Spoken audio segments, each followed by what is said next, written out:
8 থেকে 10 বছরের একটা ছেলে আমাকে, আমি ঘেমে গেছি, এসে বলছে যে আপনি আব্দুর রহমান বিন দেলাওয়ার হোসেন? বলে হ্যাঁ। বলে তুই কি করে চিনি, তুমি কি করে চিনো বাবু? ছোট ছেলে তো। তখন বলছে যে আমি আপনাকে ফেসবুক ইউটিউবে দেখি।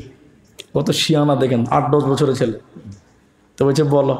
কইছে যে আপনি তো প্রধান বক্তা, তা আপনাকে একটা প্রশ্ন করবো, উত্তর দিতে পারবেন? আচ্ছা বলুন। এখন 8 বছরের ছেলে যদি আমাকে বলে উত্তর দিতে পারবেন, প্রেস্টিজে লাগবে না ভাই? হ্যাঁ, কথা বলেন, লাগবে না?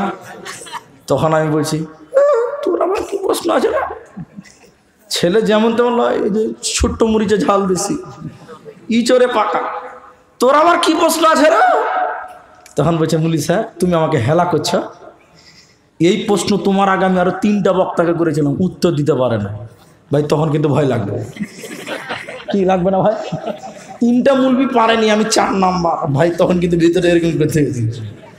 কিন্তু ওকে বললে হবে না যে আমাকে ভয় লাগছে, আমি তো পুরুষ, বেটা ছেলে সাজতে হবে। 3টা বক্তা পারেনি তো আমি কি পারবো না নাকি? তুই বল না তোর কি প্রশ্ন আছে।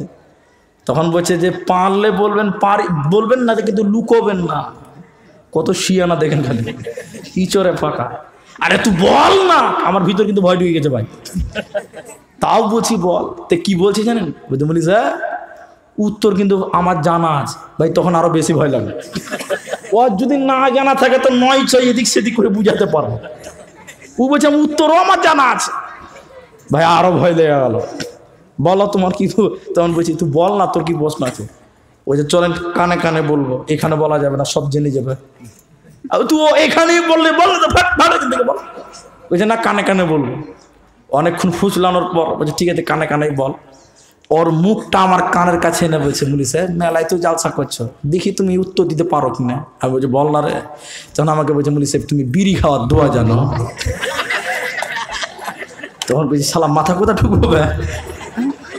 আমরা জালসাতে মুলবিরা চিল্লাচ্ছে আর বলছে মুলি সাহেব বিড়ি খাওয়ার দোয়া জানো?